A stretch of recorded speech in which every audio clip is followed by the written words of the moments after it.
আর মাত্র কিছুদিনের অপেক্ষা, তারপরে গোটা দেশ তথা রাজ্য জুড়ে পালিত হবে গণতন্ত্রের শ্রেষ্ঠ উৎসব ভোট।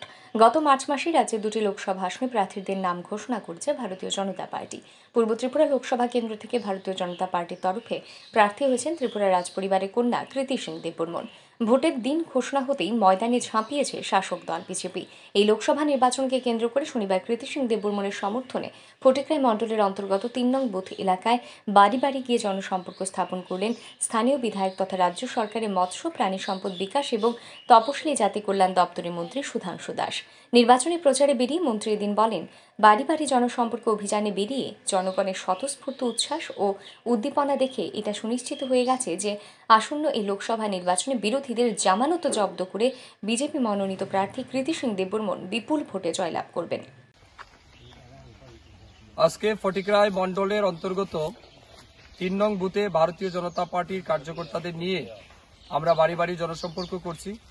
আমাদের প্রার্থী কৃতি সিং দেববর্মা সমর্থনে ভারতীয় জনতা পার্টির সমস্ত কার্যকর্তারা মানুষের সাথে আমরা সম্পর্ক করছি এবং মানুষকে আবেদন জানাচ্ছি আগামী ২৬ তারিখ আমাদের প্রার্থীকে পদ্মফুলে ভোট দিয়ে বিপুল ভোটে যাতে জয়ী হয় তার জন্য সহযোগিতা করার জন্য আমরা বাড়ি বাড়ি গিয়ে মানুষের যে অভূতপূর্ব সমর্থন আমরা পাচ্ছি, এটা সুনিশ্চিত হয়ে গেছে যে এই কেন্দ্রের আমাদের যিনি প্রার্থী তার বিপুল ভোটের ব্যবধানে এবং বিরোধী দলের প্রার্থীর জামানত বাজেয়াপ্ত করে কৃতি সিং দেববর্মা বিপুল ভোটের ব্যবধানে জিতবেন।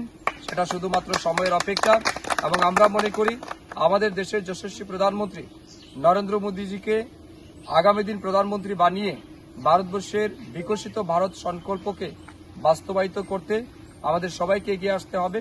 এই বার্তা নিয়ে আমরা এগিয়ে যাচ্ছি এবং মানুষ যেভাবে স্বতঃস্ফূর্তভাবে সহযোগিতা করছেন এবং নরেন্দ্র মোদীকে মানুষ যেভাবে প্রাণ ভরে ভালোবাসেন, এটাই আমাদের সবচেয়ে বড় শক্তি। আমি সবাইকে ধন্যবাদ জানাবো যারা আমাদের সাথে জনসম্পর্কে যুক্ত হয়েছেন। আজ বিজেপি দলের প্রতিষ্ঠা দিবসও আমি আপনার মাধ্যমে দলের সমস্ত কার্যকর্তাদের বিজেপি দলের প্রতিষ্ঠা দিবস উপলক্ষে জানাচ্ছি হার্দিক শুভেচ্ছা এবং অভিনন্দন। নমস্কার। 2018 সালে ক্ষমতায় এসে দেশের প্রধানমন্ত্রী নরেন্দ্র মোদীর পথ অনুসরণ করে রাজ্যের প্রত্যন্ত এলাকাগুলিতেও আলো, জল এবং অন্যান্য সুযোগ সুবিধা পৌঁছে দিয়েছেন ভারতীয় জনতা পার্টির সরকার। তাই আসন্ন লোকসভা নির্বাচনে প্রধানমন্ত্রী নরেন্দ্র মোদীকে জয়লাভ করিয়ে বিকশিত ভারতের সংকল্পকে আরও সুদৃঢ় করতে জনগণের নিকট আহ্বান জানান মন্ত্রী Sudhanshu Das. Bureau report, RE news.